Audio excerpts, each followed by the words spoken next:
저는 엘리 밀러입니다. 호주 멜버른에서 태어나고 자란 23살 여자죠. 지금 제가 서 있는 이곳은 서울 북촌 한옥마을 골목 안에 있는 작은 북카페인데요. 문양살롱이라는 이름을 가지고 있어요. 제가 직접 꾸린 공간입니다. 2년 전에 저는 이런 삶을 상상도 못했어요. 그때는 한국어도 서툴렀고 한국 문화도 잘 몰랐습니다. 김치찌개가 너무 매워서 눈물 흘리면서 먹었던 기억이 나네요. 저는 2022년 한국에 교환학생으로 왔습니다.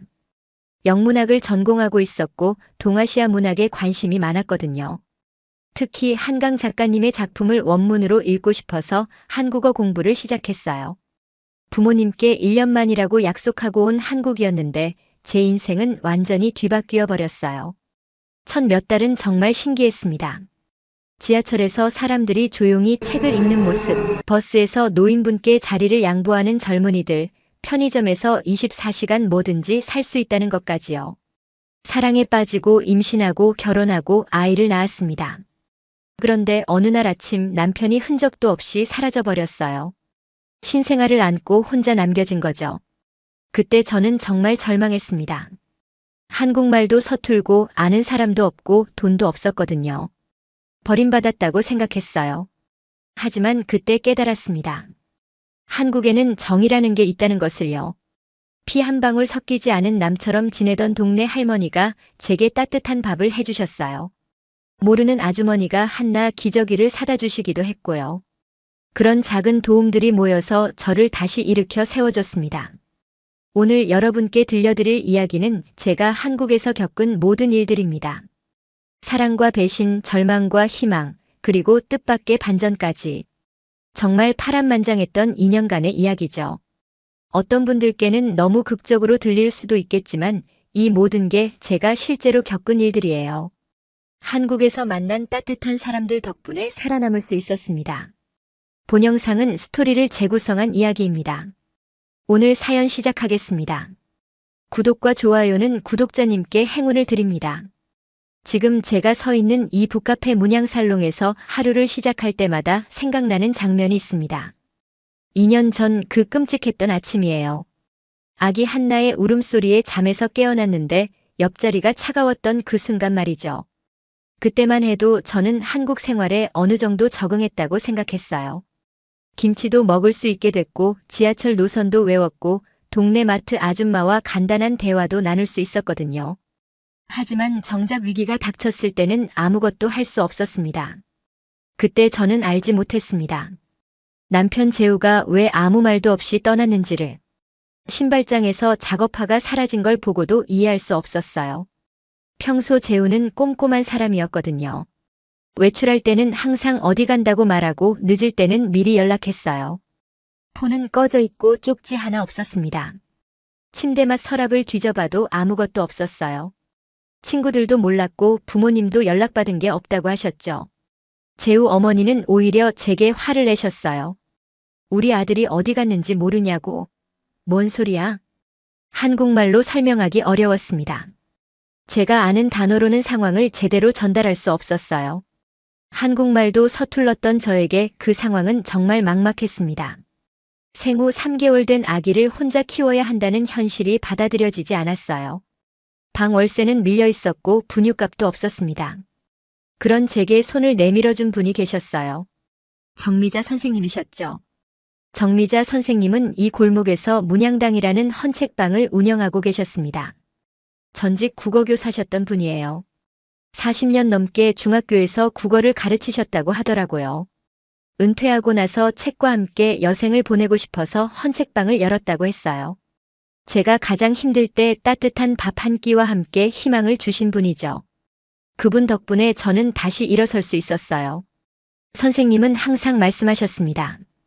어려울 때 서로 돕는 게 사람 사는 이치라고요. 지금 제가 운영하는 문양살롱은 정미자 선생님의 헌책방 뒤편 작은 공간에서 시작됐습니다. 처음에는 정말 작았어요. 테이블 2개가 전부였거든요. 낮에는 헌책방이었지만 저녁에는 제가 드립 커피를 내리고 번역한 문학작품을 낭독하는 작은 모임을 열었어요. 첫 손님은 정미자 선생님의 옛 제자분이셨어요. 이제 50대가 된 분이었는데 선생님이 젊었을 때 이야기를 해주시더라고요. 그렇게 하나둘 모인 사람들이 지금의 문양살롱을 만들어줬습니다. 하지만 이 모든 이야기의 시작으로 돌아가 볼게요. 제가 처음 한국에 온 이유부터 말씀드려야 할 것 같아요. 멜버른에서의 제 삶은 평범했거든요. 너무 평범해서 때로는 지루하다고 느꼈을 정도였어요. 2024년 3월 15일 새벽 5시. 한나의 울음소리가 저를 깨웠습니다. 평소보다 더 크고 애절한 울음이었어요. 신생아의 울음은 여러 종류가 있다는 걸 그때까지 몰랐거든요. 배고플 때, 기저귀가 젖었을 때, 그냥 보채고 싶을 때 울음이 다 달라요. 그날 한나의 울음은 뭔가 달랐습니다. 더 간절했어요. 마치 엄마한테 뭔가 알려주려는 것 같았습니다. 눈을 비비며 옆을 돌아보니 재우가 없었어요. 이불이 깔끔하게 정리되어 있었습니다. 화장실에 간 건가 싶어 잠시 기다려봤지만 아무 소리도 들리지 않았어요. 평소 재우는 화장실 갈 때도 소리가 났거든요. 슬리퍼 끌리는 소리라도 들렸는데 그날은 조용했습니다. 한나를 달래면서 거실로 나갔습니다. 재우는 어디에도 없었어요. 주방 싱크대 앞도 확인해보고 작은 베란다도 들여다봤습니다. 혹시 빨래라도 널고 있나 싶어서요. 아무도 없었어요. 그때 뭔가 이상하다는 생각이 들었습니다. 평소 재우는 새벽에 나가더라도 항상 제게 말하고 갔거든요. 일찍 나가야 해서라고 하면서 이마에 가볍게 키스하고 나갔어요. 그런 재우가 아무 말도 없이 나갈 리 없었습니다. 현관으로 가서 신발장을 열어봤습니다. 재우의 작업화가 없었어요. 회색 안전화 한 켤레가 깔끔히 사라져 있었습니다. 그 자리에는 먼지만 남아 있었어요. 그제서야 심각성을 깨달았죠. 급하게 휴대폰을 찾아 재우에게 전화를 걸었지만 전원이 꺼져 있다는 안내 음성만 들렸어요. 재우는 항상 폰을 켜두는 사람이었거든요. 현장에서 연락이 와야 하니까요. 문자를 보냈습니다. 어디 있어요? 연락 주세요. 여러 번 보냈어요. 답장은 오지 않았습니다. 카카오톡으로도 보냈지만 읽지도 않더라고요. 일이 사라지지 않았어요. 재우의 회사 동료들 연락처를 찾아 전화해봤습니다. 현장 반장 김 씨라는 분이 받으셨어요. 재우가 안 나왔다고요? 이상하네요. 어제까지 성실하게 나왔는데. 어제 몇 시까지 계셨나요? 저녁 6시쯤까지요. 그 이후로는 모르겠어요. 혹시 집에 무슨 일 있나요? 무슨 일이 있는지 저도 몰랐어요. 그냥 갑자기 사라진 거라고만 할 수 있었습니다. 재우의 어머니께도 전화드렸습니다. 어머니도 모르신다고 하셨죠. 오히려 화를 내시더라고요. 뭔 소리야? 우리 재우가 집을 나갔다고. 너 뭔 짓을 한 거야? 아무것도 안 했어요. 그냥 갑자기. 갑자기가 어디 있어? 분명 이유가 있을 거야. 한국말로 설명하기 어려웠습니다. 재우 어머니는 빨리 말하시는 편이라 절반도 알아듣기 힘들었어요. 한나는 계속 울었습니다. 배가 고픈 건지 기저귀가 젖은 건지 알 수 없었어요. 분유를 타서 먹여봤지만 잘 안 먹더라고요. 기저귀를 갈아줘도 울음을 그치지 않았습니다. 저도 덩달아 눈물이 났어요. 어떻게 해야 할지 모르겠더라고요. 재우는 어디 간 거죠? 왜 아무 말도 없이 떠난 거죠? 혹시 제가 뭔가 잘못한 게 있나 싶어서 어제를 돌이켜봤어요. 특별히 싸운 것도 없었고 재우가 화낼 일도 없었어요. 책상 위를 뒤져봤습니다. 혹시 쪽지라도 남겨놨나 싶어서요. 아무것도 없었습니다. 재우의 옷장을 열어보니 작업복 몇 벌이 사라져 있었어요. 세면도구도 없어졌고요. 칫솔, 면도기, 로션까지 모두 가져간 거였습니다. 이건 며칠 외박하는 게 아니라 아예 떠난 거였습니다. 그때서야 현실을 받아들여야 했어요. 재우가 정말로 저희를 버리고 떠났다는 것을요. 재우를 만나기 전 제 삶을 말씀드릴게요. 저는 멜버른에서 태어났습니다. 정확히는 멜버른 남쪽 클레이튼이라는 동네였어요. 아버지는 멜버른 트램 노선을 관리하는 일을 하셨고 어머니는 동네 작은 카페에서 아르바이트를 하셨어요. 아버지의 직업이 특별해 보일 수도 있지만 멜버른에서는 평범한 일이에요. 트램은 멜버른의 상징이거든요. 도시 곳곳을 누비는 초록색 트램을 보면서 자랐습니다. 아버지는 30년 넘게 그 일을 하셨어요. 성실하고 묵묵한 분이셨죠. 어머니는 좀 더 활발한 성격이셨어요.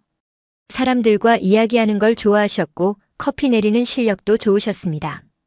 어렸을 때 어머니 카페에서 숙제를 하곤 했어요. 그때 처음 드립 커피 향을 맡았던 것 같아요. 평범한 중산층 가정이었죠. 특별히 부유하지도 가난하지도 않았어요. 주말에는 가족끼리 피크닉 가고 크리스마스에는 할머니 댁에서 모이고 그런 평범한 삶이었습니다. 어렸을 때부터 책 읽는 걸 좋아했습니다.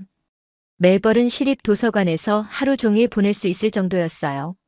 특히 다른 나라 문학에 관심이 많았어요. 같은 감정이라도 나라마다 다르게 표현하는 게 신기했거든요. 고등학교 때 영문학 선생님이 추천해 주신 책이 있었어요. 무라카미 하루키의 노르웨이의 숲 영어판이었습니다. 일본 작가가 쓴 소설을 영어로 번역한 건데 읽으면서 뭔가 아쉬운 느낌이 들었어요.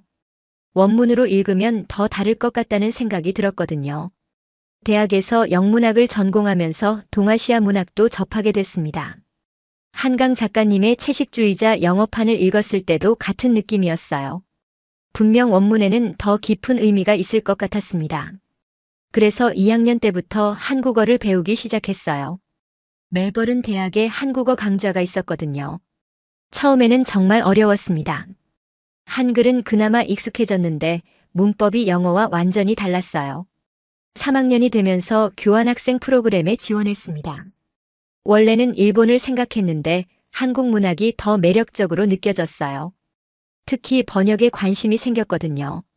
언젠가는 한국 문학을 호주에 소개하는 일을 하고 싶었습니다. 부모님께 한국행을 말씀드렸을 때 반응이 시원치 않았어요. 아버지는 너무 멀다고 하셨고 어머니는 안전을 걱정하셨죠. 한국이 어디에 있는지도 정확히 모르겠는데 거기까지 가서 뭘 하겠다는 거야? 문학 공부하러 가는 거예요. 한국어도 배우고 싶고요. 영어권 나라도 많은데 굳이?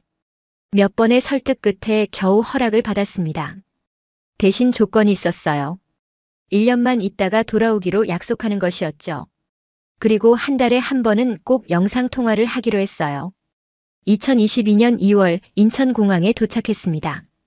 첫 인상은 정말 추웠다는 거였어요. 멜버른도 추운 편이지만 한국의 추위는 달랐습니다.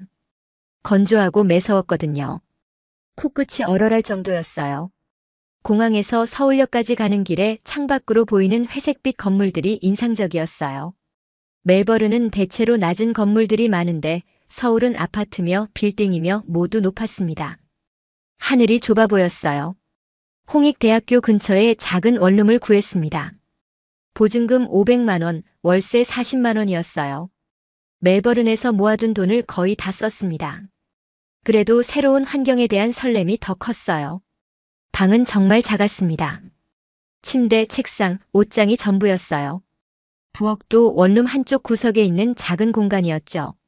처음에는 답답했는데 며칠 지내니까 아늑하다는 생각도 들었어요. 한국어 공부도 열심히 했고요. 대학 어학당에서 정규 수업을 들었는데 생각보다 한국어를 배우는 외국인이 많더라고요. 중국, 일본, 베트남, 태국에서 온 친구들이 있었어요. 생활비를 벌기 위해 홍대 근처 독립서점에서 아르바이트를 시작했습니다. 외국인이지만 영어책 코너를 관리해달라고 하더라고요. 하루 4시간씩 일하면서 한국 사람들이 어떤 책을 좋아하는지 관찰할 수 있었어요. 그때는 몰랐어요. 그 서점에서 제 인생을 바꿀 사람을 만나게 될 줄은. 2022년 4월 어느 토요일 저녁이었습니다. 서점에서 북토크 행사가 있었어요. 30대 초반의 젊은 여성 작가분이 오셔서 신작 에세이에 대해 이야기하는 자리였죠. 제목이 서울에서 나 홀로였는데 혼자 사는 직장인의 일상을 담은 내용이었어요. 제가 음향 장비를 준비하고 있었는데 마이크에서 이상한 소리가 났습니다. 지직거리는 노이즈가 계속 났어요. 사람들이 모이기 시작했는데 소리가 안 나오니까 당황스러웠습니다. 전자기기에 대해서는 정말 문외한이었거든요. 멜버른에 있을 때도 그런 건 아버지나 오빠가 다 해줬어요. 어떻게 해야 할지 모르겠더라고요. 당황하고 있는데 뒤에서 남자 목소리가 들렸어요. 선 하나가 빠진 것 같은데 제가 봐드릴까요? 돌아보니 작업복을 입은 남자분이 서 계셨습니다. 키가 크고 어깨가 넓었어요. 180cm는 넘어 보였습니다. 손에는 작은 공구 가방을 들고 있었고요. 나중에 알았지만 그분이 바로 윤재우였습니다. 네, 부탁드릴게요. 재우는 금세 문제를 해결해줬어요. 단자 하나가 느슨해진 거였는데 공구로 조여주니 소리가 깔끔해졌습니다. 정말 신기했어요. 그렇게 간단한 문제였다니. 어떻게 이런 걸 잘 아세요? 직업이 용접공이라서요. 전기 쪽 일을 많이 해봤거든요. 재우의 목소리는 낮고 차분했습니다. 또박또박 말하는 편이었어요. 한국어가 서툰 제게는 고마운 일이었죠. 정말 감사합니다. 덕분에 행사를 진행할 수 있겠어요. 별거 아니에요. 그때까지만 해도 단순한 감사 인사를 나눌 뿐이었습니다. 재우는 행사가 시작되자 뒤쪽 자리에 조용히 앉았어요. 작업복 차림이라 좀 어색해 보였지만 진지하게 작가분 이야기를 들었습니다. 북토크 내용은 서울에서 혼자 사는 젊은 직장인의 이야기였어요. 좁은 원룸에서의 일상, 편의점 도시락으로 때우는 저녁, 주말에 할 일 없어서 하루 종일 넷플릭스 보는 이야기 등이었죠. 공감하는 사람들이 많았어요. 질의응답 시간에 재우가 손을 들었습니다. 혼자 사는 게 외롭지 않으세요? 외롭죠. 하지만 그 외로움도 나름대로 의미가 있다고 생각해요. 혼자 있는 시간에 자신을 더 알게 되거든요. 저도 혼자 살아서요. 공감이 많이 됐습니다. 재우의 질문이 인상 깊었어요. 작업복을 입은 남자가 에세이 북토크에서 외로움에 대해 질문하다니. 뭔가 반전이 있는 사람 같았습니다. 북토크가 끝난 후에 재우가 다시 저에게 다가왔어요. 혹시 외국분이세요? 아까 책 정리하시는 걸 보니까 영어 책을 다루시더라고요. 네, 호주에서 왔어요. 교환학생으로요. 호주요? 정말 멀리서 오셨네요. 한국은 어때요? 신기한 게 많아요. 특히 24시간 편의점이 좋더라고요. 재우가 웃었습니다. 첫 번째 웃음이었어요. 한국 사람들도 편의점 없으면 못 살죠. 그렇게 대화가 시작됐습니다. 재우는 생각보다 말을 잘했어요. 무뚝뚝해 보였지만 제 이야기를 잘 들어줬습니다. 저도 재우에게 호기심이 생겼고요. 용접공이면 힘들지 않으세요? 힘들죠. 하지만 제가 만든 걸로 뭔가 쓸모 있는 게 만들어진다는 게 좋아요. 건물도 되고 배도 되고요. 재우의 철학이 마음에 들었습니다. 현실적이면서도 자부심이 있었거든요. 저는 번역에 관심 있어요. 한국 문학을 호주에 소개하고 싶거든요. 대단하네요. 두 나라 언어를 다 안다는 게 쉽지 않은 일인데. 재우가 진심으로 감탄하는 것 같았어요. 사람을 깔보지 않는 타입인 것 같았습니다. 그날 서점 문을 닫을 때까지 재우는 기다려줬어요. 마지막 손님이 나가고 정리를 다 할 때까지 옆에서 도와줬습니다. 근처 카페에서 커피 한잔 하실래요? 재우의 첫 데이트 신청이었어요. 재우와의 첫 데이트는 서툴렀지만 따뜻했습니다. 홍대 근처에 있는 24시간 카페였어요. 새벽 1시가 넘었는데도 사람들이 꽤 있더라고요. 대학생들이 과제하고 있고 직장인들은 늦은 회식 후에 들른 것 같았어요. 늦은 시간인데 괜찮으세요? 괜찮아요. 주말이니까. 재우는 많은 말을 하는 편은 아니었지만 제가 하는 이야기를 끝까지 들어줬어요. 멜버른 이야기를 하니까 정말 관심 있게 들었습니다. 트램이 정말 많아요? 네, 시내 어디든 트램으로 갈 수 있어요. 아버지가 트램 관련 일을 하셔서 어렸을 때부터 자주 탔어요. 신기하네요. 서울은 지하철이 많죠. 재우는 서울에서 나고 자랐다고 했어요. 구로구에서 계속 살았다고 하더라고요. 가족은 부모님과 누나 한 분이 있다고 했습니다. 영문학이면 어려운 책들 많이 읽으시겠네요. 그렇죠. 하지만 재밌어요. 다른 나라 사람들의 생각을 엿볼 수 있거든요. 저는 책을 거의 안 읽어서요. 만화책 정도? 만화책도 좋아요. 스토리텔링의 한 형태니까요. 재우가 웃었습니다. 처음 보는 환한 웃음이었어요. 그 웃음이 참 예뻤습니다. 그 후로 자주 만났습니다. 재우는 주말에만 시간이 났어요. 평일에는 새벽 7시부터 오후 6시까지 일했거든요. 때로는 야근도 했고요. 저도 학교 수업과 서점 아르바이트 때문에 바빴지만 서로 시간을 맞춰 만났습니다. 두 번째 데이트는 남산타워에 갔어요. 재우가 서울 구경시켜준다고 했거든요.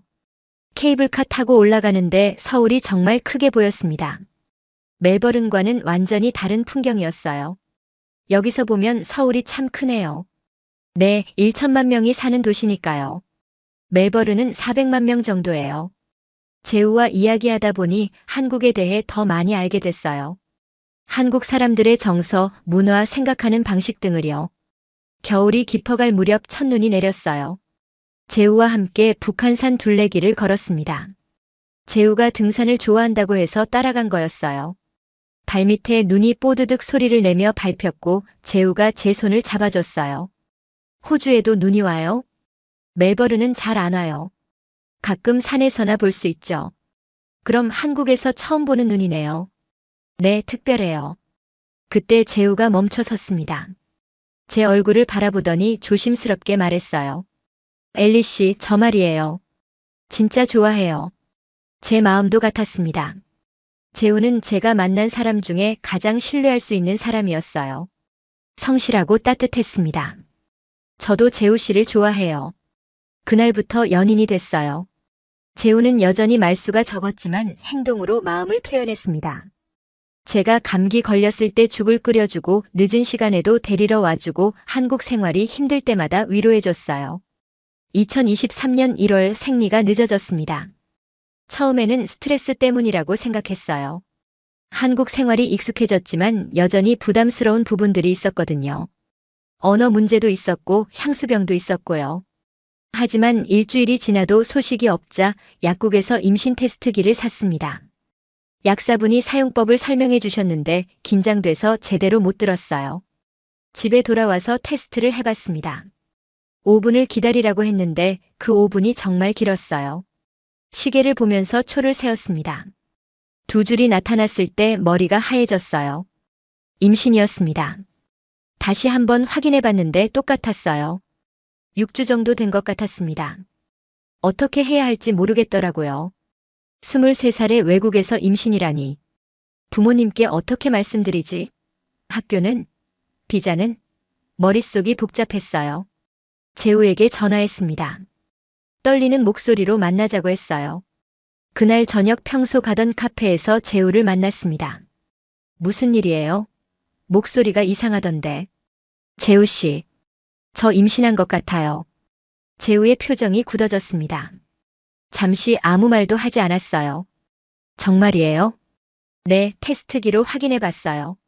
재우의 얼굴이 당황스러움에서 기쁨으로 바뀌었습니다. 와, 정말이네요. 어떻게 하죠? 내가 책임질게요, 엘리 씨. 우리 결혼해요. 재우의 대답이 이렇게 빠를 줄은 몰랐어요. 망설임이 전혀 없었습니다. 하지만 저는 학생이고 재우 씨도 아직 상관없어요. 우리 아이잖아요. 꼭 지켜낼 거예요. 재우의 확신에 찬 목소리에 마음이 놓였습니다. 임신 소식을 들은 재우의 반응은 의외로 담담했습니다. 오히려 저보다 빨리 현실적인 계획을 세우기 시작했어요. 병원 예약부터 산전 검사, 필요한 용품들까지 꼼꼼히 알아봤습니다. 일단 병원부터 가봐요. 정확한 주수를 알아야죠. 비용이 많이 들겠어요. 괜찮아요. 제가 다 할게요. 하지만 문제는 양가 부모님이었습니다. 먼저 재우의 부모님께 인사드리러 갔어요. 재우의 집은 구로구에 있는 15평짜리 작은 아파트였습니다. 1980년대에 지어진 낡은 아파트였어요. 현관문을 열고 들어가니 좁은 거실이 보였습니다. 오래된 소파와 브라운관 TV가 있었어요. 벽지도 낡아서 군데군데 떨어져 있었고요. 어머니는 몇 년째 당뇨 합병증으로 고생하고 계셨습니다. 인슐린 주사를 맞으셔야 했고 정기적으로 병원에 다니셨어요. 아버지는 택시 운전을 하시면서 병원비를 마련하고 계셨죠. 어머니, 인사드려요. 엘리예요. 아, 그 외국 아가씨구나. 들어와. 어머니의 첫인상은 피곤해 보이셨다는 거였어요. 병으로 고생하셔서 그런지 얼굴이 많이 야위셨습니다. 차를 마시면서 이야기를 나눴는데 분위기가 무거웠어요. 재우가 임신 소식을 전하자 어머니의 표정이 굳어졌습니다. 뭐라고? 임신했다고? 네, 어머니. 아들아, 지금 내가 결혼할 형편이 되니? 어머니의 첫마디였습니다. 돈도 없고 집도 없는데 아이까지 생겼다고. 이걸 어떻게 키우겠다는 거야? 어머니, 제가 더 열심히 일할게요. 그게 말이 되니?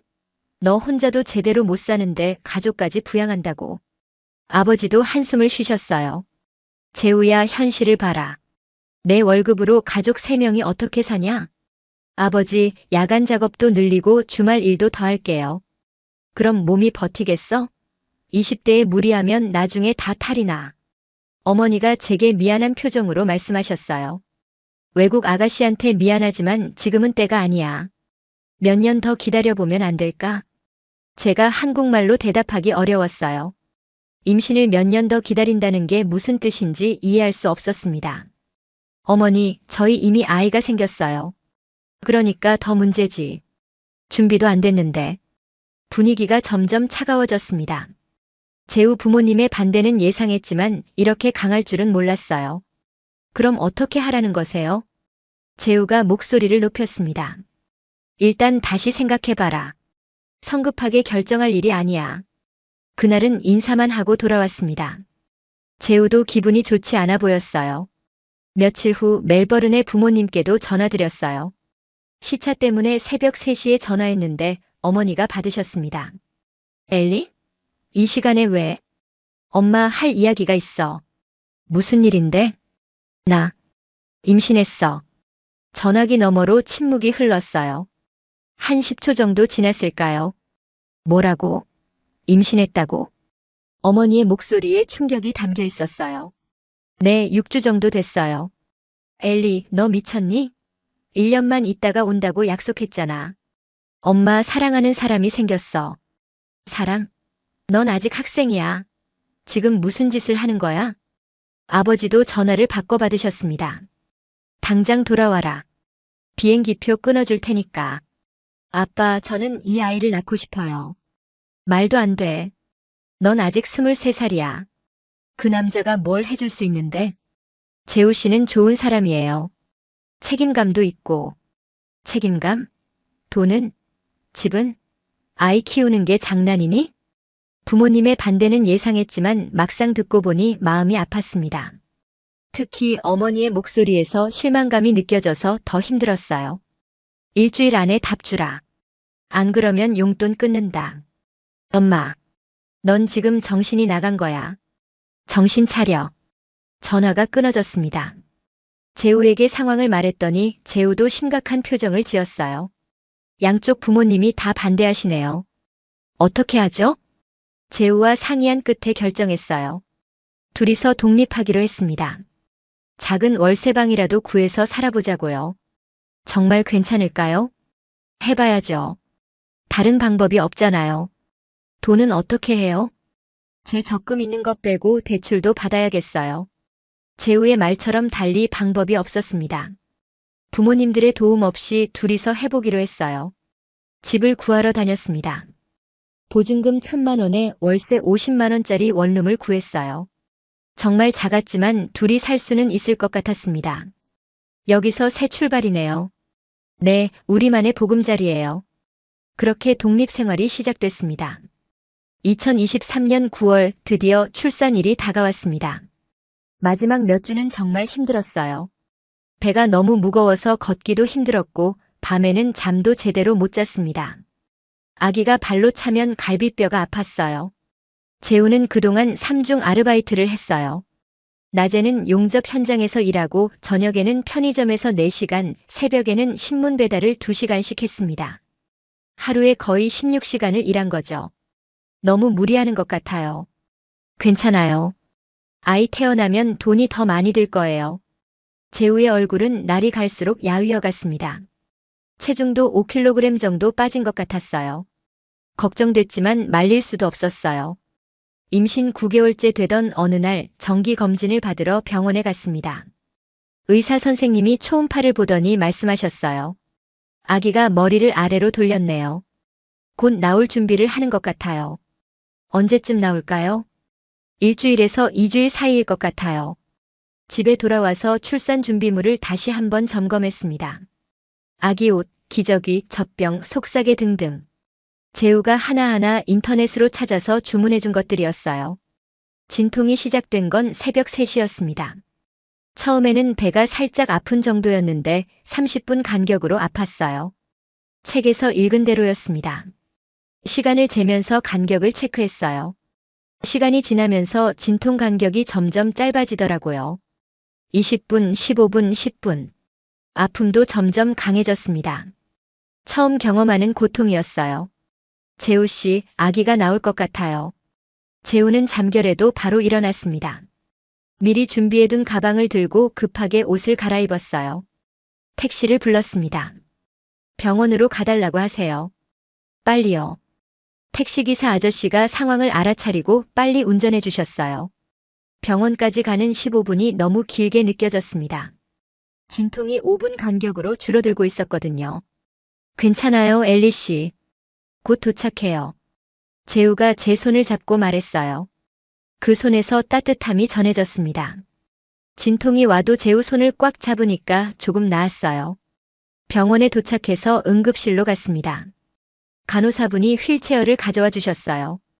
분만실로 올라가면서 재우가 계속 옆에서 격려해 줬습니다. 조금만 더 참으세요. 곧 우리 아기 볼 수 있어요. 분만실에서 내진을 받았습니다. 자궁경부가 5cm 열렸다고 하더라고요. 10cm까지 열려야 출산할 수 있다고 했어요. 그 후 5시간 동안 진통이 계속됐습니다. 점점 더 아팠어요.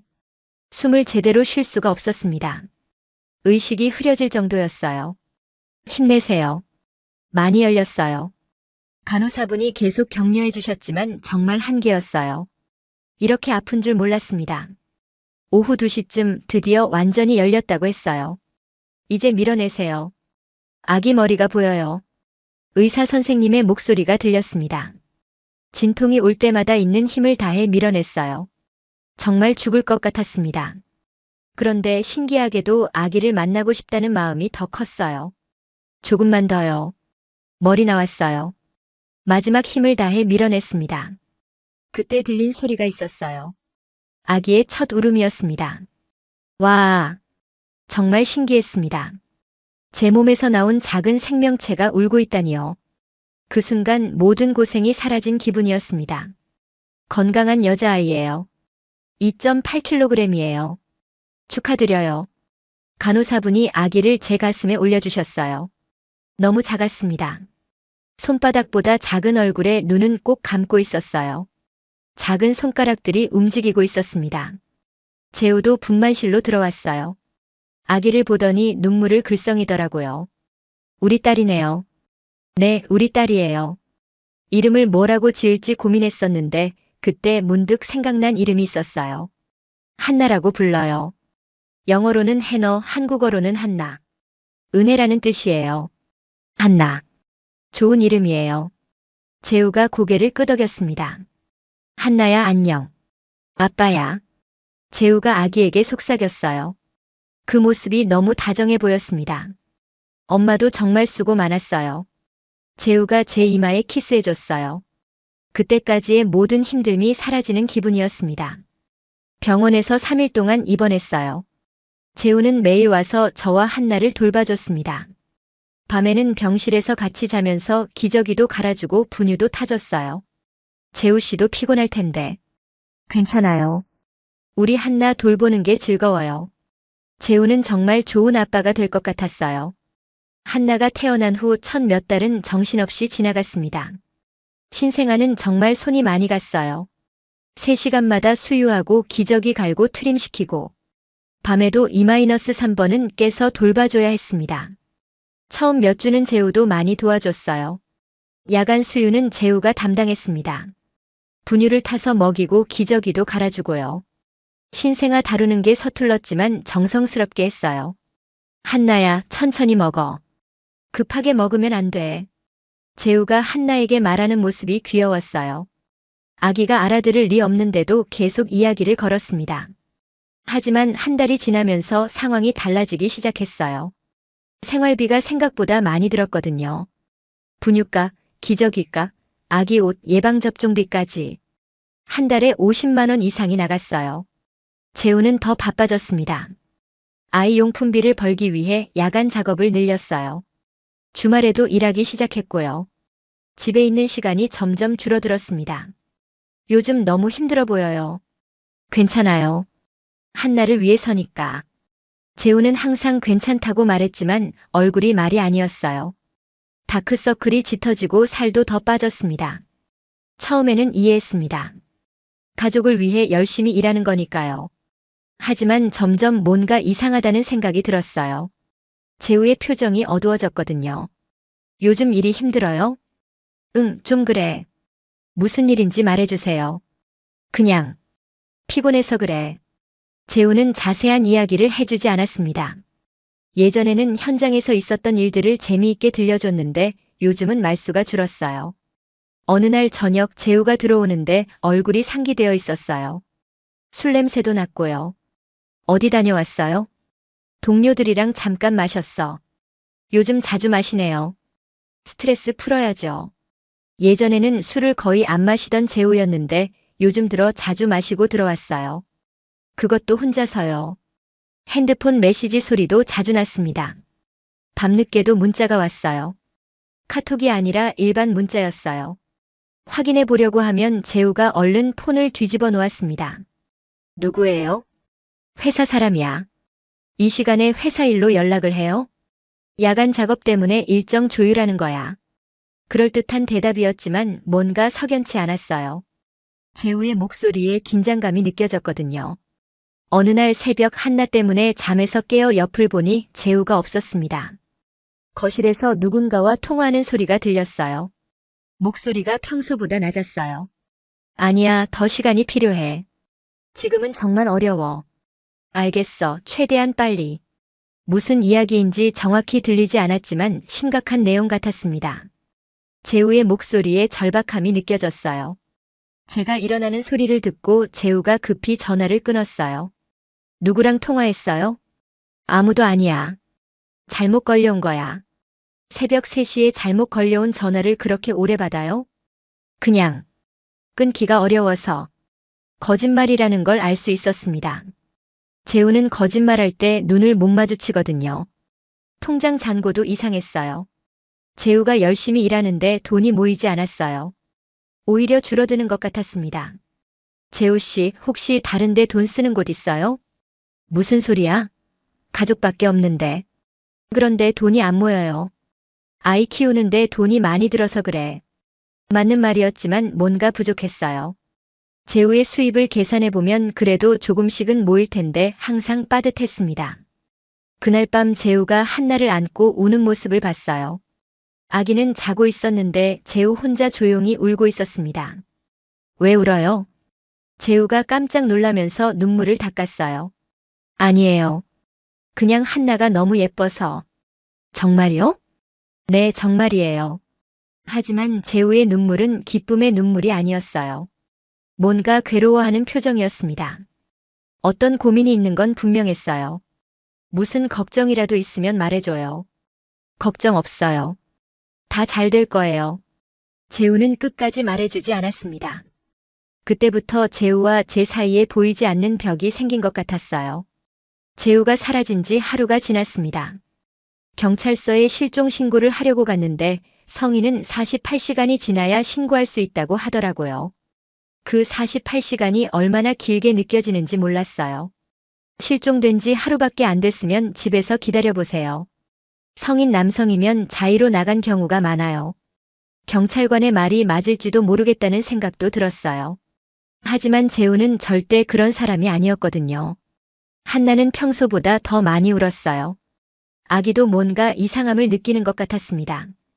분유를 먹이고 기저귀를 갈아도 달래지지 않았어요. 밤에도 잠을 잘 안 자더라고요. 한나야, 괜찮아. 아빠 곧 올 거야. 제가 말해놓고도 확신이 없었어요. 정말 올까요? 두 번째 날 아침 집주인 아저씨에게서 전화가 왔어요. 월세가 2달째 밀렸는데 언제 주실 건가요? 깜짝 놀랐습니다. 재우가 월세를 내고 있다고 생각했거든요. 죄송합니다. 남편이 출장 중이라 확인해보고 연락드릴게요. 다음 주까지 안 들어오면 계약 해지하고 나가달라고 해야겠어요. 네, 알겠습니다. 전화를 끊고 급하게 통장을 확인해 봤습니다. 잔고가 12만 원밖에 없었어요. 분유 살 돈도 부족했습니다. 어떻게 된 일인지 이해할 수 없었어요. 재우가 그렇게 열심히 일했는데 왜 돈이 없지? 혹시 재우가 거짓말을 한 건 아닐까 싶었습니다. 재우의 직장에도 다시 전화해 봤습니다. 현장 반장님이 받으셨어요. 재우가 사흘째 안 나왔어요. 연락도 안 되고요. 정말 모르세요? 어제까지 나왔다가 갑자기 안 와요. 무슨 일 있나 봐요. 무슨 일이 있었는지 아세요? 글쎄요. 요즘 좀 이상하긴 했어요. 어떻게요? 전화를 자주 받더라고요. 누군가한테 계속 연락이 와서 현장에서도 나가서 통화하고 역시 뭔가 있었던 거였어요. 한나가 또 울기 시작했어요. 기저귀도 떨어져 가고 분유도 얼마 남지 않았습니다. 편의점에 가서 필요한 것들을 사야 했는데 돈이 부족했어요. 카드로 결제하려고 했더니 한도 초과라고 나오더라고요. 이상했습니다. 제 카드는 거의 안 썼거든요. 죄송한데 현금으로만 계산 가능해요? 편의점 직원분이 미안한 표정을 지으셨어요. 카드 문제 있으세요? 네, 좀 이상해서요. 집에 돌아와서 카드 명세서를 인터넷으로 확인해 봤어요. 제가 모르는 곳에서 사용된 내역들이 있었습니다. 대부분 현금 서비스였어요. 총 300만 원 정도가 빠져나갔더라고요. 재우가 제 카드로 돈을 빌린 거였습니다. 언제부터인지는 모르겠지만 몰래 사용한 거였어요. 그때서야 상황이 정리됐어요. 재우에게 돈 문제가 있었던 겁니다. 그래서 제 카드를 썼고 월세도 못 냈고 결국 어디론가 도망간 거였어요. 하지만 이해할 수 없었어요. 왜 말을 안 했을까? 함께 해결할 수 있었을 텐데. 셋째 날 저녁 재우 어머니에게서 전화가 왔어요. 재우 소식 있어? 아니요, 계속 연락이 안 돼요. 이상하네. 우리한테도 연락이 없어. 혹시 재우 씨가 돈 문제가 있었는지 아세요? 잠시 침묵이 흘렀어요. 뭔 소리야? 무슨 돈 문제? 카드 사용 내역을 보니까. 아, 그거. 재우가 말 안 했구나. 어머니가 한숨을 쉬셨어요. 무슨 일인가요? 재우 아버지가 보증을 서준 게 있어서. 보증이요? 친구 사업 보증을 서줬는데 그 친구가 망해버렸어. 재우 아버지의 보증 문제였습니다. 빚이 재우한테 넘어온 거였어요. 얼마나 돼요? 한 5천만 원 정도 될 거야. 5천만 원. 재우 혼자서는 절대 감당할 수 없는 금액이었어요. 그럼 재우 씨가 그 돈 때문에. 그런가 봐. 미안해, 엘리야. 우리가 너한테 짐을 지운 것 같아. 밤이 되어도 재우는 나타나지 않았습니다. 한나를 재우고 혼자 거실에 앉아 있으니 막막했어요. 이대로 혼자 아이를 키워야 하나 싶었습니다. 한국어도 서툰데 아는 사람도 없는데 어떻게 살아야 할지 모르겠더라고요. 재우가 사라진 지 일주일이 지났습니다. 월세 독촉은 계속 들어왔고 분유도 떨어져 갔어요. 카드는 한도 초과로 막혔고 현금도 바닥이 났습니다. 한나는 감기에 걸린 것 같았습니다. 밤새 기침하고 열이 났어요. 손으로 만져보니 체온이 평소보다 높았습니다. 체온계가 없어서 정확한 온도는 모르겠지만 뜨거웠어요. 병원에 가야 했지만 돈이 없었습니다. 보험도 제대로 안 되어 있었고요. 외국인이라 의료보험 적용이 복잡했거든요. 어떻게 해야 할지 모르겠더라고요. 한나를 안고 근처를 걸어 다녔어요. 혹시 야간 진료하는 곳이 있나 해서요. 하지만 대부분 문이 닫혀 있었습니다. 그때 생각난 곳이 있었어요. 예전에 지나다니면서 봤던 북촌의 헌책방이었습니다. 정확한 이유는 모르겠지만 그쪽으로 가야겠다는 생각이 들었어요. 한나를 안고 북촌 쪽으로 걸어갔어요. 밤 10시가 넘었는데도 골목에 불이 켜져 있더라고요. 문양당이라는 간판이 걸린 작은 헌책방이었습니다. 문을 두드려 봤어요. 안에서 움직이는 소리가 들렸습니다. 누구세요? 죄송합니다. 아기가 아픈데 도와주실 수 있을까요? 문이 열렸어요. 60대 정도 되어 보이는 할머니가 나오셨습니다. 어머, 아기가 많이 아픈가 보네. 한나의 얼굴을 보더니 걱정스러운 표정을 지으셨어요. 외국분이시구나. 어디서 오셨어요? 호주에서 왔어요. 이 시간에 아기 안고 돌아다니면 어떻게 해요? 일단 들어와요. 정미자 선생님이라고 자기소개를 해주셨어요. 전직 국어교사셨다고 하더라고요. 40년 동안 중학교에서 국어를 가르쳤어요. 은퇴하고 나서 이 헌책방을 열었죠. 선생님 집은 헌책방 뒤쪽에 붙어있는 작은 한옥이었어요. 들어가니 따뜻한 온돌 냄새가 났습니다. 아기 열이 많이 나네요. 바로 옆 건물 2층에 수학과가 있어요. 지금은 문 닫았을 텐데요. 원장님 집 전화번호 알아요. 전화해 볼게요. 정미자 선생님이 전화를 걸어주셨어요. 원장님 죄송합니다. 급한 아기가 있어서 연락드렸어요. 30분 후에 소아과 원장님이 오셨어요. 한나를 진찰해 보시더니 단순한 감기라고 하셨습니다. 열은 38.5도 정도네요. 약 먹이고 수분 섭취 잘 시키면 금방 나을 거예요. 진료비는 괜찮아요. 나중에 주세요. 정미자 선생님이 대신 말씀해 주셨어요. 정말 고마웠습니다. 약국도 문 닫은 시간이었는데 선생님이 아는 약사분께 연락해서 약을 구해주셨어요. 해열제와 감기약을 받을 수 있었습니다. 선생님 이럴 수는 없어요. 됐어요. 어려울 때 서로 도와야죠. 선생님 집에서 한나에게 약을 먹이고 열을 재어봤어요. 조금씩 내려가는 것 같았습니다. 외국에서 혼자 아기 키우기 힘들겠어요. 남편은 어디 계신가요? 사정을 간단히 말씀드렸어요. 남편이 갑자기 사라져서 혼자 아이를 돌보고 있다고요. 선생님 얼굴에 걱정이 서렸습니다. 어머나 그런 일이 힘들었겠어요. 한국말도 서툴고 아는 사람도 없어서 막막해요. 앞으로 어떻게 할 생각이에요? 모르겠어요. 일단 아기부터 건강하게 키워야죠. 선생님이 부엌에서 미역국을 끓여주셨어요. 며칠 만에 제대로 된 밥을 먹는 것 같았어요. 따뜻한 국물이 몸에 스며들었습니다. 집에 가서 미역국이라도 끓여드릴게요. 지금 가면 아기 다시 아플 수도 있어요. 오늘은 여기서 자요. 그럴 수는 없어요. 아기가 아픈데 제대로 된 곳에서 지내야죠. 뒤쪽에 작은 방이 있거든요. 선생님의 따뜻한 마음에 눈물이 났습니다. 피 한 방울 섞이지 않은 저에게 이렇게 잘해주시다니. 그날 밤 선생님 댁에서 잤어요. 온돌이 따뜻해서 한나도 편안하게 잤습니다. 열도 많이 내려갔고요. 다음 날 아침 선생님이 김치찌개와 밥을 해주셨어요. 정말 맛있었습니다. 한국에 온 지 1년이 넘었지만 이렇게 정성스러운 한식은 처음 먹어봤어요. 당분간 힘들면 여기서 지내요. 그럴 수는 없어요, 선생님. 혼자서 어떻게 해요? 일단 몸부터 회복하고 계획을 세워야죠. 정말 감사하지만 감사할 것도 없어요. 옛날에 우리도 어려울 때 남의 도움 받아가며 살았어요. 선생님의 말씀에 더 이상 거절할 수 없었어요.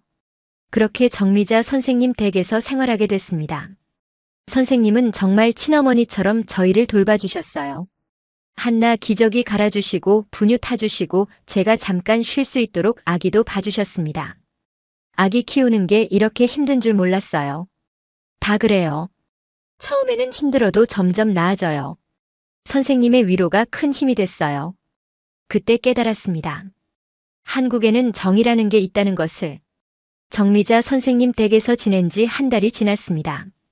한나는 완전히 나았고 저도 몸과 마음이 많이 회복됐어요. 선생님은 정말 친어머니처럼 저희를 돌봐주셨습니다. 매일 아침 일어나면 선생님이 미역국이나 북어국을 끓여주셨어요. 모유 수유에 좋다고 하면서요. 점심에는 도시락을 싸주시고 저녁에는 함께 식사했습니다. 선생님, 이렇게 신세만 질 수는 없어요. 무슨 소리예요? 혼자 아기 키우는데 당연한 거죠. 하지만 제 마음은 편하지 않았어요. 언제까지 신세를 질 수는 없었거든요. 어느 날 선생님이 제안을 하셨어요. 엘리야, 너 번역 공부한다고 했지? 네, 그런데 지금은 어려워요. 왜 어려워? 아기 있다고 포기할 건 아니잖아. 돈도 없고 시간도 없고. 헌책방 뒤쪽에 작은 공간이 있어. 거기서 번역 작업도 하고 사람들과 책 이야기도 나누면 어떨까? 선생님이 보여주신 공간은 정말 작았어요. 10평도 안 되는 방이었는데 창문이 있어서 햇빛이 잘 들었습니다. 이런 걸 제가 할 수 있을까요? 당연하지. 너는 두 나라 언어를 다 아니까 할 수 있는 일이 많아. 하지만 아무도 안 올 것 같은데요. 걱정 마. 제가 홍보할게. 선생님의 말씀에 용기가 났습니다. 그 작은 공간을 정리해서 낮에는 번역 작업을 하고 저녁에는 사람들과 모임을 갖기로 했어요. 먼저 공간 정리부터 시작했어요. 선생님이 오래된 책상과 의자를 구해주셨고 저는 청소와 정리를 했습니다. 한나는 한쪽 구석에 아기 매트를 깔고 놀게 했어요. 벽에는 호주와 한국의 문학 작품들을 번역한 샘플들을 붙여놨어요. 영어 원문과 한국어 번역을 나란히 놓으니까 보는 사람들이 신기해했습니다. 첫 모임은 선생님의 지인 몇 분이 와주셨습니다. 동네에서 오랫동안 사신 아주머니들이었어요. 외국 아가씨가 한국어를 이렇게 잘해? 번역도 직접 하시네요. 제가 번역한 호주 작가의 단편을 읽어드리고 원문과 비교해서 설명해드렸어요. 의외로 반응이 좋았습니다. 같은 내용인데 언어가 다르니까 느낌이 달라지네요. 호주는 어떤 나라인지도 궁금했거든요. 점점 사람들이 늘어났어요. 동네 아주머니들부터 대학생들까지 다양한 분들이 왔습니다. 한나도 모임에 함께 참석했는데 사람들이 귀여워해 주셨어요. 아기 엄마가 이렇게 열심히 하니까 우리도 힘이 나네요. 혼자 아기 키우면서 정말 대단해요. 사람들의 격려가 큰 힘이 됐어요. 한 달 후에는 커피도 내리기 시작했어요. 호주에서 바리스타 자격증을 딴 적이 있었거든요. 드립 커피 기계를 중고로 구해서 설치했습니다. 커피 향이 정말 좋네요. 어떻게 이렇게 맛있게 내려요? 책 이야기를 나누면서 커피 한 잔씩 마시니까 분위기가 더 좋아졌어요. 마치 멜버른의 작은 카페 같았습니다. 몇 달 후에는 작은 수익도 생겼습니다.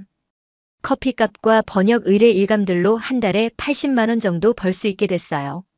생활비를 충당할 수 있는 정도였습니다. 정미자 선생님이 문양살롱이라는 이름을 지어주셨습니다. 문학의 향기가 있는 살롱이라는 뜻이야. 정말 좋은 이름이었어요. 제 새로운 시작을 상징하는 공간이 됐습니다. 단골 손님들도 생겼어요. 매주 화요일마다 오시는 퇴직 교사분들, 주말에 와서 영어 공부하는 대학생들, 번역에 관심 있는 직장인들까지요. 이제 정말 자리 잡았네요. 정미자 선생님이 뿌듯해 하셨어요. 선생님 덕분이에요. 너 혼자 힘으로 한 거야. 나는 기회만 만들어준 거고. 하지만 선생님의 도움이 없었다면 불가능했을 일이었어요. 한나도 많이 자랐습니다. 돌이 지나면서 걸음마를 시작했어요. 문양살롱 안을 뒤뚱뒤뚱 걸어다니는 모습이 귀여웠어요. 한나야 조심해. 손님들도 한나를 예뻐해 주셨습니다. 마치 동네 공동 육아를 하는 것 같았어요.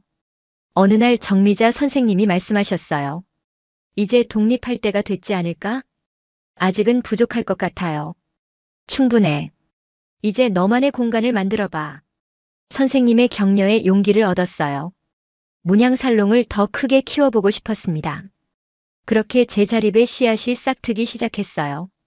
2024년 3월 문양살롱을 시작한 지 1년이 지났습니다. 이제 단골 손님들도 생겼고 번역일도 안정적으로 들어왔어요.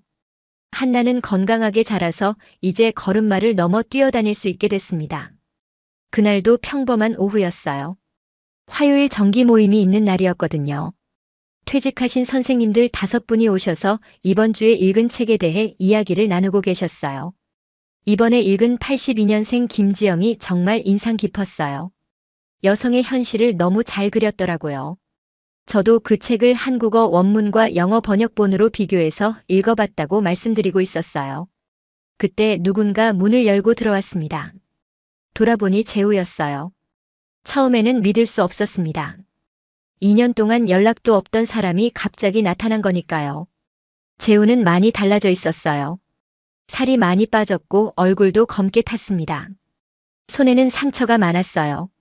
엘리야. 재우 씨? 손님들이 상황을 눈치채고 조용히 자리를 떠나주셨습니다. 한나는 재우를 보더니 낯설어했어요. 제 뒤로 숨었습니다. 한나구나. 정말 많이 컸네. 재우가 다가오려고 했지만 한나는 울음을 터뜨렸어요. 당연했어요. 아빠를 기억할 리 없으니까요. 2년이라는 시간이 얼마나 긴지 그때 느꼈습니다. 지금 와서 뭘 하려고 해요? 제 목소리가 떨렸습니다. 화가 났지만 동시에 복잡한 감정이 들었어요. 그리움, 원망, 안도감이 뒤섞여 있었습니다. 미안해. 정말 미안해. 재우가 고개를 숙였습니다. 목소리도 많이 변해 있었어요. 더 거칠어졌다고 해야 할까요? 미안하다고 끝나는 게 아니에요. 왜 아무 말도 없이 떠났어요? 저와 한나가 얼마나 힘들었는지 알아요? 알고 있어. 그래서 더 미안해. 재우가 가방에서 서류 뭉치를 꺼냈어요. 두꺼운 봉투였습니다. 이게 뭐예요? 보증서 해제 서류야. 무슨 소리인지 이해할 수 없었습니다. 어머니가 말씀하신 그 보증이요? 맞아.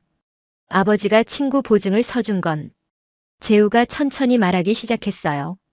아버지가 사업하다가 실패한 친구 보증을 서주셨어. 그런데 그 친구가 야반도주했거든. 5천만 원짜리 빚이 아버지한테 넘어왔어. 그걸 왜 말 안 했어요? 아버지가 모르게 제가 연대보증을 섰어. 몰래. 재우의 고백이 계속됐어요. 빚이 생각보다 컸어. 이자까지 합쳐서 7천만 원이 넘었거든. 채권자들이 계속 연락 왔고 심지어 집까지 찾아왔어. 그때 재우의 이상한 행동들이 이해됐어요. 밤늦은 전화, 스트레스, 술. 그래도 말을 하지 그랬어요. 말해봐야 해결될 일이 아니었어. 너와 한나까지 위험해질 것 같았거든. 위험하다는 게 채권자들이 가족한테까지 압박을 가하더라고. 너한테 피해가 갈까봐 무서웠어. 재우의 눈에 눈물이 맺히기 시작했어요. 그래서 중동 플랜트 현장에 계약직으로 갔어. 사우디아라비아였어. 2년 동안 거기 있었다는 거예요? 위험한 일이지만 돈을 빨리 벌 수 있었거든. 한 달에 600만 원씩 받았어. 재우가 손을 보여줬어요. 화상 자국이 여러 개 있었고 손가락 2개에는 흉터가 깊게 패여 있었어요. 이런 상처는 어떻게 생긴 거예요? 용접 작업 중에 사고가 났어. 안전장비가 부실해서. 제 마음이 아팠습니다. 재우가 이런 고생을 하고 있었다니. 채권자들이 추적 못하게 연락을 완전히 끊었어. 핸드폰도 해지하고 주소지도 옮겼어. 저희한테도 연락하지 않고요. 연락하면 돌아가고 싶어질 것 같았어. 그럼 문제 해결이 안 되잖아. 재우의 목소리가 떨렸어요. 매일 너희 생각했어. 한나가 잘 크고 있나, 엘리가 혼자 힘들지 않나. 그럼 왜 연락이라도 한 번 안 했어요? 한 번이라도 목소리를 들으면 참을 수 없을 것 같았어. 서류를 보니 정말로 모든 채무가 정리되어 있었습니다. 보증서 해제 증명서, 완납 확인서, 채권 포기 각서까지 모든 게 있었어요. 2년 동안 이걸 정리했다는 거예요? 1년 반 만에 돈을 다 모았어. 나머지 6개월은 추가 확인 절차였고. 그럼 진작에 연락하지 그랬어요? 확실하게 끝낼 때까지는 안전하지 않다고 생각했어. 재우가 또 다른 서류를 꺼냈어요. 의료진단서였습니다. 이건 뭐예요? 폐질환 초기 진단서야. 깜짝 놀랐어요. 폐질환이요? 중동에서 일하다가 먼지를 너무 많이 마셨나 봐. 지금은 괜찮아졌어. 재우가 기침을 조금 하더라고요. 예전에는 없던 기침이었어요. 도망친 게 아니라 너희를 내 뒤로 숨긴 거야. 재우의 말이 진짜인 것 같았어요. 2년 동안 혼자 감당했던 거였습니다. 그래도 한 번쯤은 연락할 수 있었잖아요. 미안해. 정말 미안해. 한나가 재우를 쳐다봤습니다. 여전히 낯설어 했지만 울음은 그쳤어요. 뭔가 느끼는 게 있는 것 같았습니다. 용서해달라는 건 아니야. 그럴 자격도 없어.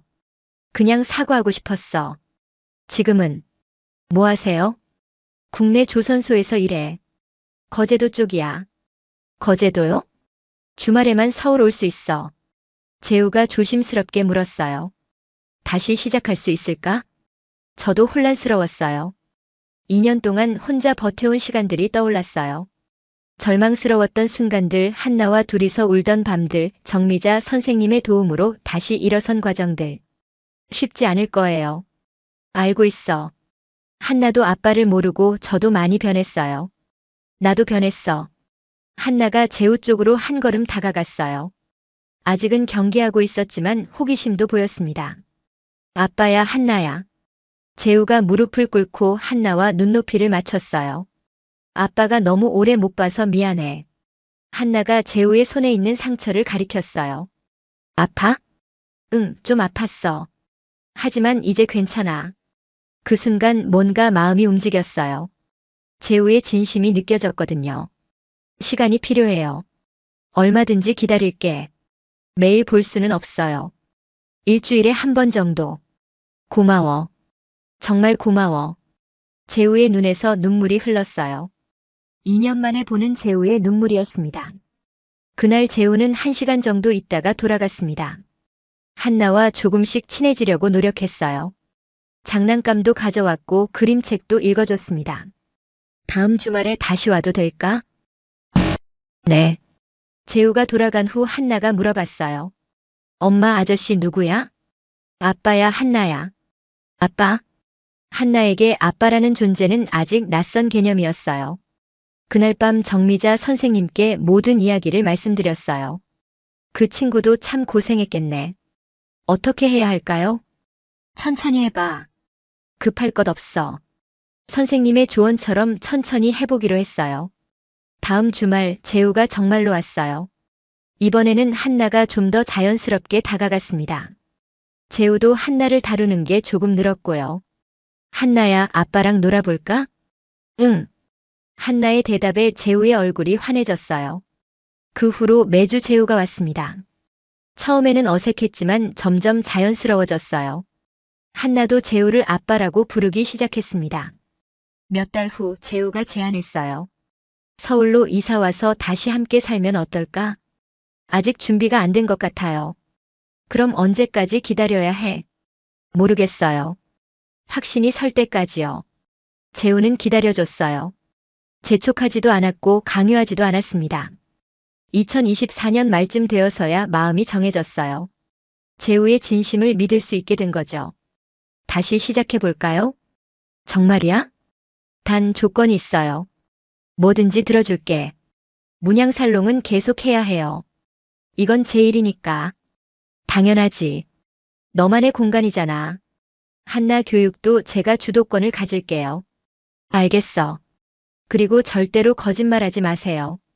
어떤 일이 있어도. 약속할게. 지금 생각해보면 그 어려운 시간들이 저를 더 단단하게 만들어준 것 같아요. 혼자 설 수 있게 됐고 진짜 소중한 게 뭔지 알게 됐거든요. 재우도 많이 변했어요. 예전보다 더 신중해졌고 가족에 대한 책임감도 더 커졌습니다. 무엇보다 솔직해졌어요. 앞으로도 쉽지 않겠지만 이제는 함께 해결해 나갈 수 있을 것 같습니다. 문양살롱에서 만난 많은 사람들처럼 저희 가족도 새로운 이야기를 써나가고 있어요. 한나는 이제 4살이 됐습니다. 재우를 완전히 아빠로 받아들였고 주말마다 아빠가 오기를 기다려요. 아빠 언제 와? 이따 와. 아빠랑 놀고 싶어. 한나의 말에 재우가 얼마나 기뻐하는지 몰라요. 재우는 거제도에서 서울로 완전히 이주했습니다. 문양살롱 근처에 작은 아파트를 구했어요. 저희 가족만의 새로운 보금자리죠. 이제 매일 함께 살고 있어요. 재우는 서울의 조선소에서 일하고 저는 문양살롱을 운영하고 한나는 어린이집에 다닙니다. 평범한 일상이지만 행복해요. 2년 동안의 공백을 천천히 메워나가고 있습니다. 2024년 12월 현재 문양살롱은 북촌에서 꽤 유명한 곳이 됐어요. 번역 모임뿐만 아니라 작가와의 만남, 북토크, 외국인과 한국인의 문화 교류 프로그램까지 다양한 활동을 하고 있습니다. 정미자 선생님은 여전히 문양당을 운영하고 계세요. 이제는 문양살롱과 연계해서 더 많은 프로그램을 진행하고 있어요. 선생님 덕분에 시작할 수 있었던 일들이죠. 엘리야, 이제 정말 자리 잡았네. 선생님 덕분이에요. 아니야. 너 혼자 힘으로 한 거야. 하지만 선생님이 없었다면 지금의 저는 없었을 거예요. 재우는 요즘 용접 기술을 가르치는 일도 하고 있어요. 젊은 용접공들에게 기술을 전수하는 거죠. 중동에서의 경험이 도움이 된다고 해요. 위험한 현장에서 안전하게 일하는 방법을 알려주고 싶어. 재우만의 방식으로 사회에 기여하고 있는 거예요. 한나는 이제 한국어와 영어를 자유롭게 섞어서 말해요. 문양살롱에 오는 외국인 손님들과도 잘 놀고요. 헐로 안녕하세요. 한나의 인사에 사람들이 웃음을 터뜨려요. 멜버른의 부모님도 작년에 한국에 다녀가셨어요. 처음에는 걱정이 많으셨지만 한나를 보고 나서 마음이 놓이신 것 같았어요.